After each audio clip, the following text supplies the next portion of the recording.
steep climb. So I don't know, it got a little hotter than she usually gets, so I pulled over because I didn't feel comfortable pushing it. Should we also talk about the speed she was going? 20? That was the most she could do. So it was a lot of climbs. We are stopped and we don't know what that means for the rest of today, but we're just gonna take it one step at a time. Should we talk about how we started using the credit card again and we're gonna not have any scarcity of anything?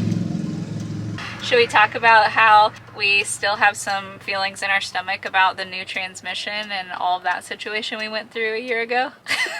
Should we talk about the reading this morning about letting go and trusting the best case scenario? Should we talk about how we actually chose to pull off at a spot where there's no visible dead animals on the side of the highway?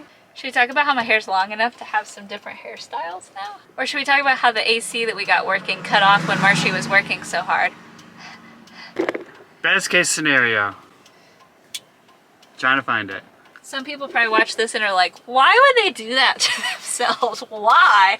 Why wouldn't they just go pick a place to live, get a normal job, and just be sitting back, drinking a cocktail in their easy chair at this point in the afternoon? And I would say to them, because we tried that and it didn't work. It didn't work for me. I was discontent. What about you? It didn't work for me either. Yeah. What's around this corner? We don't know. We have no idea. It could be 20 more minutes of climbing. It could be flat plateau and beautiful vistas and places to pull over. But this was as far as we could make it. Pulled over once on our way to Boone. And there's more of a story where we backed into a fire station while we were cooling. And a big whole thing. It was all good, positive. But as soon as we got back on the road, it was like 20 seconds up the road. There was like this beautiful produce stand, a giant parking lot up the hill. Like it was just the most beautiful place that we could have chilled. A place we could have backed up easily without breaking the entryway down at the fire department. Whoops. We paid for it.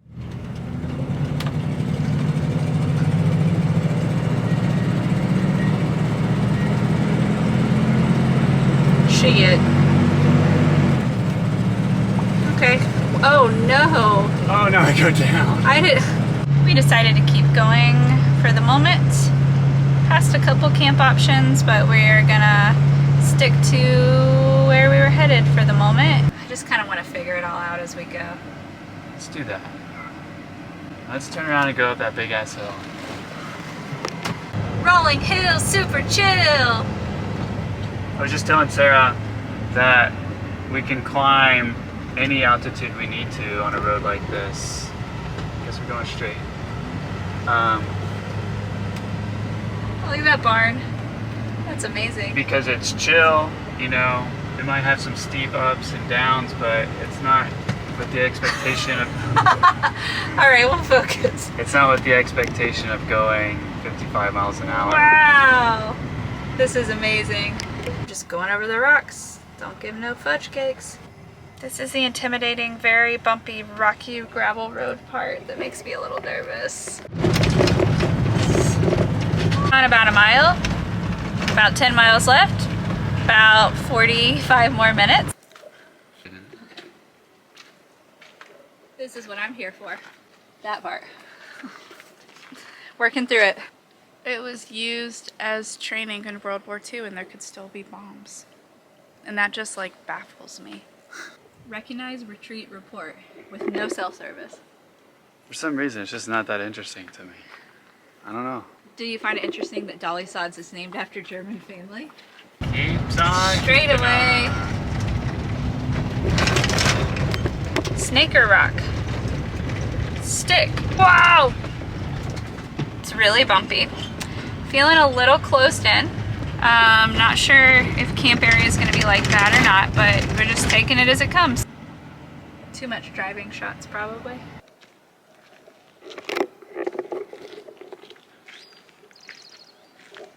We made it.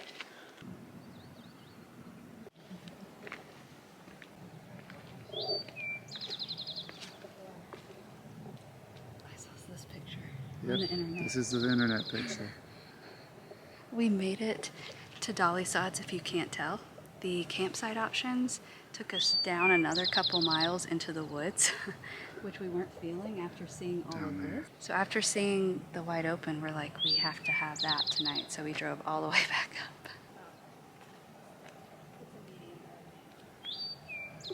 Looks like D edge to me. There's just a few bees. Had to get away a little bit from some loud groups. So, hey, if you go on a trail and you're in a beautiful surrounding, maybe not have a conversation about stuff that doesn't matter. Actually, I mean, I'm not going to say it's just women, but they were like shit talking their coworker really mean, and women can be really mean and nasty about people. Mean girls, mean girls. Yeah. Mean girls. Yeah, not nice things, but also, to my point, not here. Come on. This is beautiful. Look at those. Was it worth 2 hours going 13 miles up a gravel road? I feel so. But not if we'd had to stay at those campsites in the woods.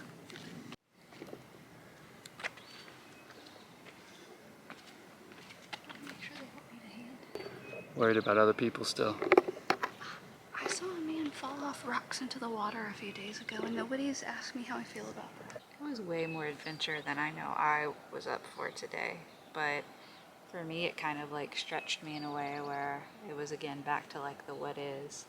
And I wrote in my journal before we came out here, what we encounter on the road is way less scary than the stories living in my head. It's true that even the gravel road or big rocks or this like growling noise in the woods that seems like it could be a bear. I don't know, like that stuff doesn't scare me because it's like can always deal with life in the moment. Am I gonna eat some random berries like I saw those guys do? No. No. No. But I'm really happy we came here. I see a little pink cloud hiding over there in the blue clouds. It's beautiful. Show them that way. Show them the full view.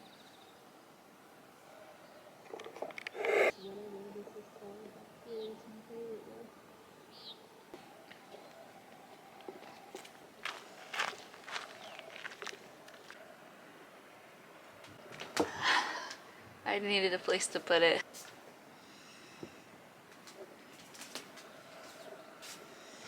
Yeah, buddy. Brunch at our super peaceful trailhead camping spot with some beautiful views.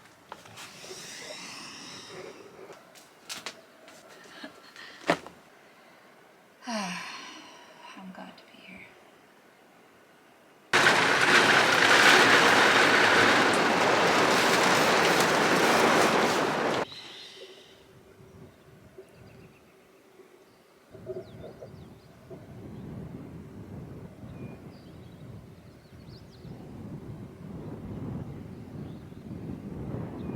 So we had an experience last night around probably midnight.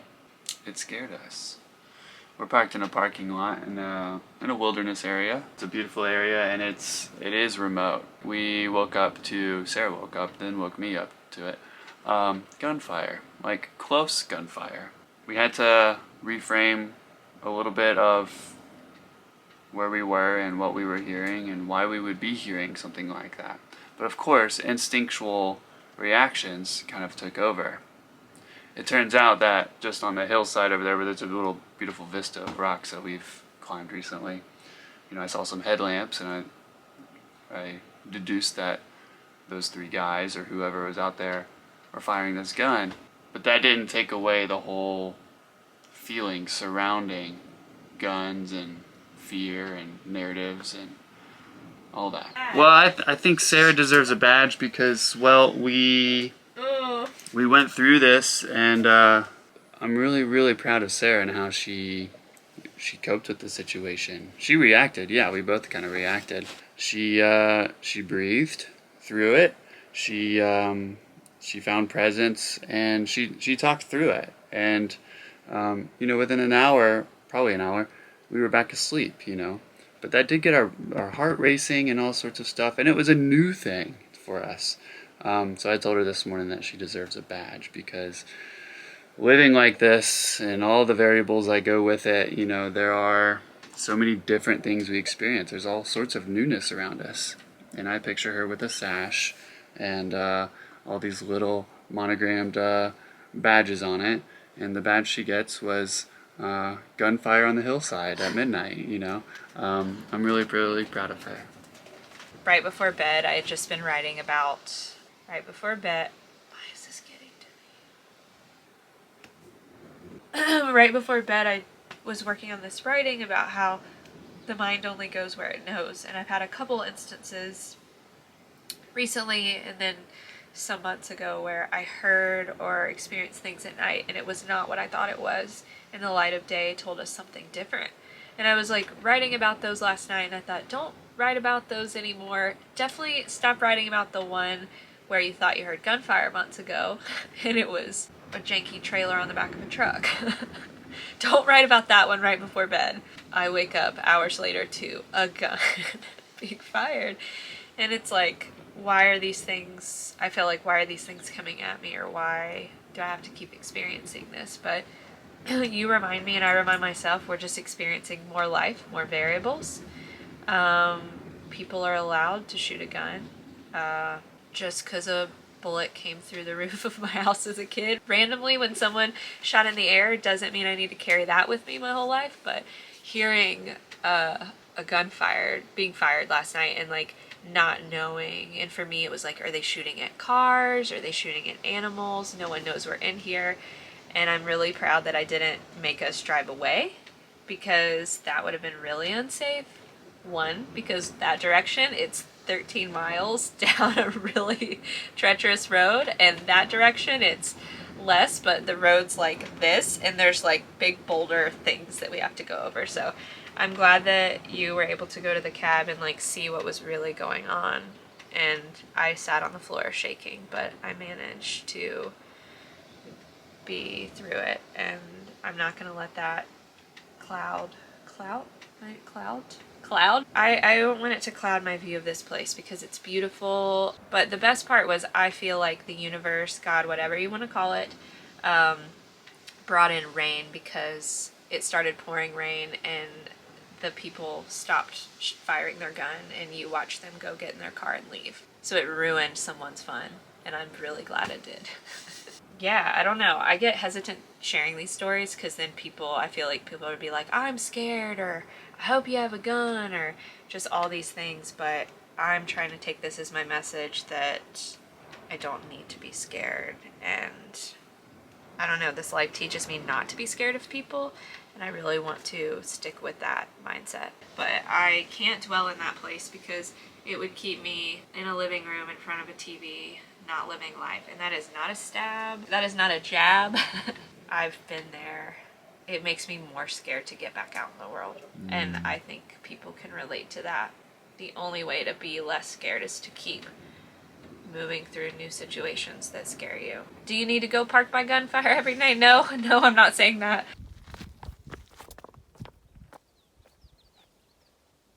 On an adventurous run we go. Are we on another planet? Yeah, so the trail is like not really a trail. We just got led to this beautiful little stream. You got it, my man.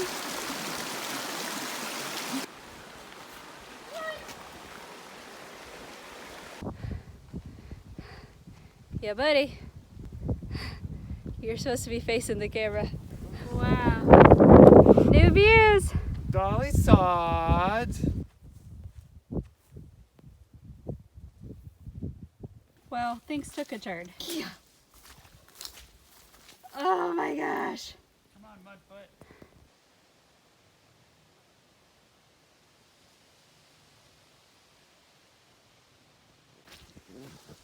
Second badge of the day. Here's your badge. What's this one? Mud dauber. Get the mud. We're now crossing. To be fair, I asked for some place to wash my shoes. We haven't either. Oh, I see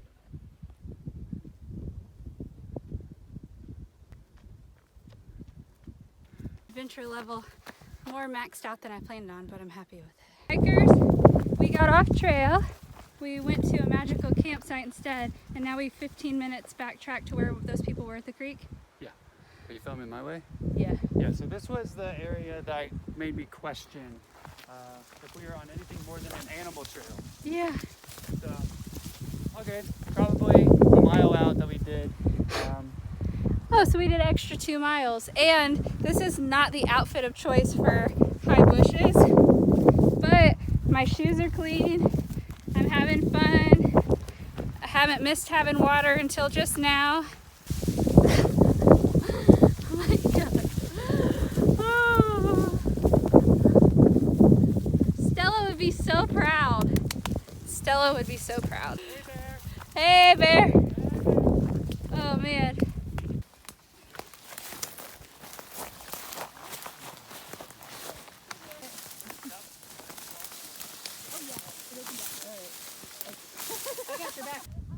We're up high. We're how many feet from the road? A few, 300 give or take. Okay. Yes. Oh my gosh. When you said bushwhack too, I was like, oh yeah, it won't be that bad. Well, it's alright, except for the laurel. That gets pretty Yeah. trippy. Pants could have been helpful. But... Yeah, these are our friends Benjamin, Aiden, and Corey. And Oh my gosh. so we passed them at the river crossing. And then we went up the trail, and then the trail kind of got suspicious. So we turned around, and then we saw them coming up, and we're like, oh. And they said the actual marked trail was At least knee-deep water. knee-deep water and mud, and it's just almost impossible. So that, well, we backtracked the trail that we did, and from that point on, we bushwhacked. That was a big stretch for me. We got really scratched up. Stall stepped in some animal poop. It was a lot of pushing my, it stretched me a lot. We're gonna get a good jog in the last mile so that we can actually get some solid running. Great people though. Amazing. They live in San Marcos, Texas, which is where we just applied to a mural call. So And there ain't no accidents like that. small freaking world, man. Yeah, dude. I've never been so thirsty. I hemmed and hawed over bringing my water today, and I decided not to, and I couldn't have managed it holding it with all that stuff we did, but I was so thirsty. 4 hours. 4 hours. How do you feel?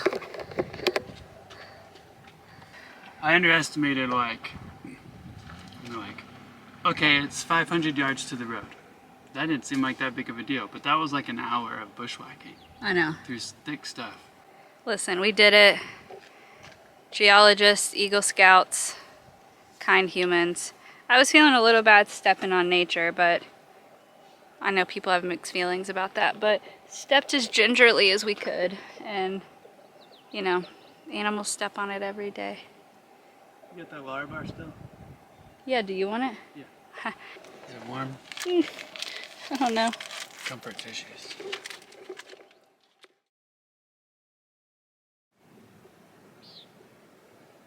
I'm excited to take you on the walk I did earlier. I love these rocks and this bird, and when everything else fades away and all you hear is the wind and that bird, nothing else. The common nighthawk.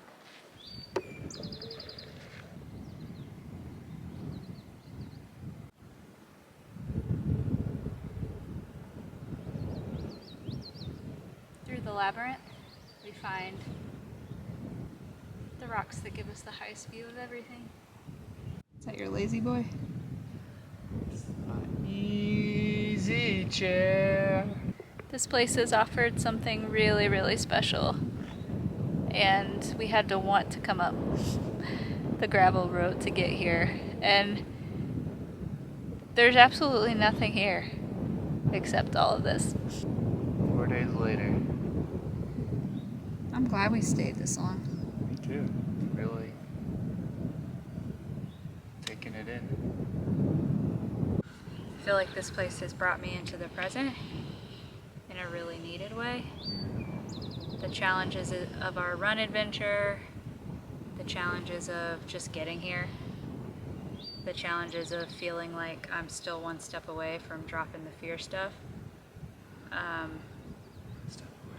But moments like this, I feel like I'm there. And that's like the thing I want to take with me. And and not go right back into the head. I also brought something with me. These are our wedding ring. We haven't worn these in a while because this time last year we didn't feel very good about anything. And I feel like I put it on the other day when you weren't in there and I was like, I feel like I want to wear it again.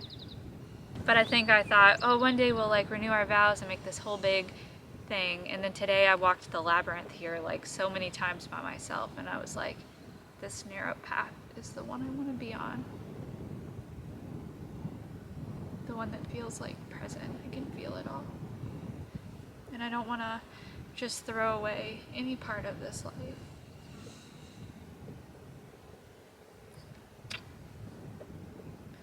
And I don't know if these are dirty because they've been in the cabinet for a long time, but that's the part of me I'm moving past. Probably got toothpaste on them. It has to go on this because this is what it fits.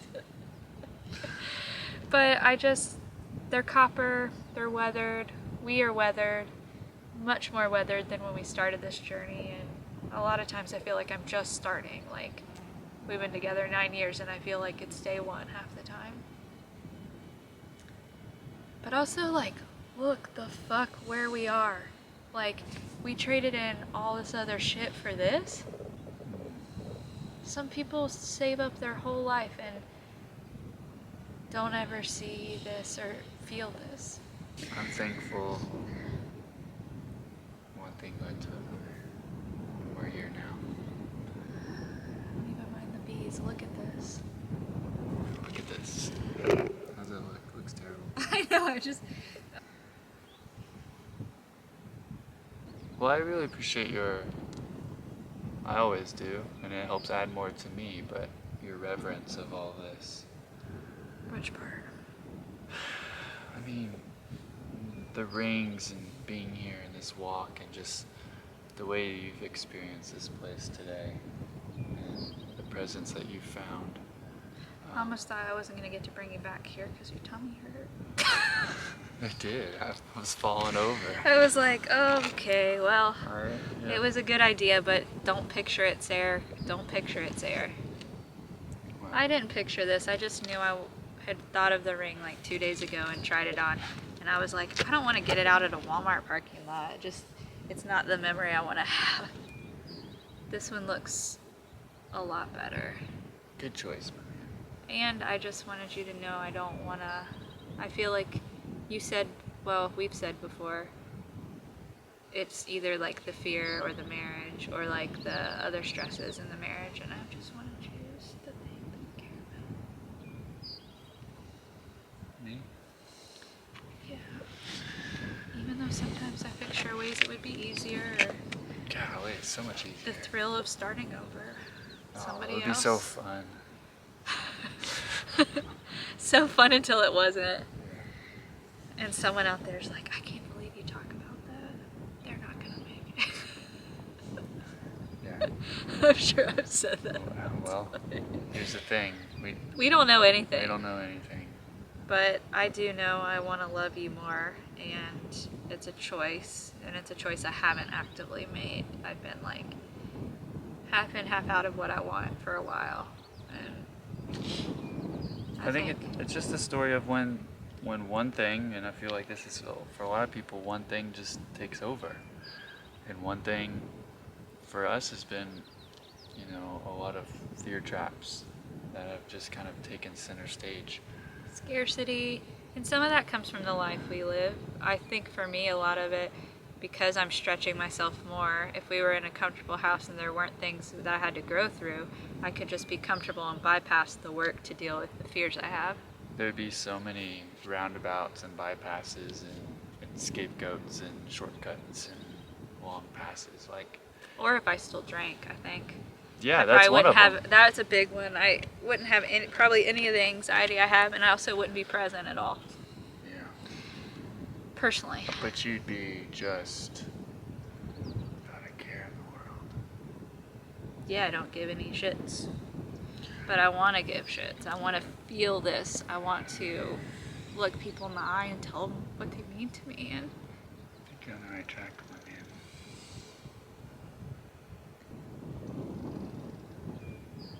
Thank you, Dolly Sods. Thank you, Dolly Sods.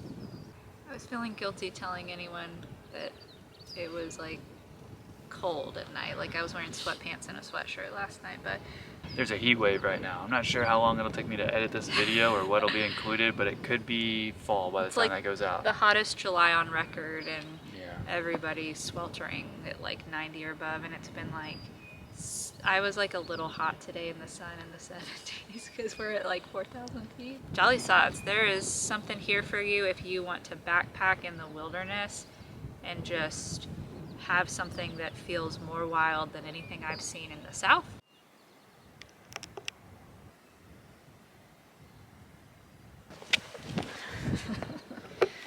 It's just such a cool little spot. That's a wrap on Dolly Sods. Thanks for joining us here at Dolly Sods. I just like saying it. Dolly Sods. From the moment we've been here, we've heard this sound that sounds like, and we don't know what it is at sunset time, but we just found it on our last night here. It's the night hawk. And when he dives for an insect, right as he's like putting on his brakes from his dive, it makes the sound. Nighthawk, you little... It's an example of I wrote all sorts of stories that it was a bear in the bushes and all this, and it was just Nighthawk. I told her it was a frog.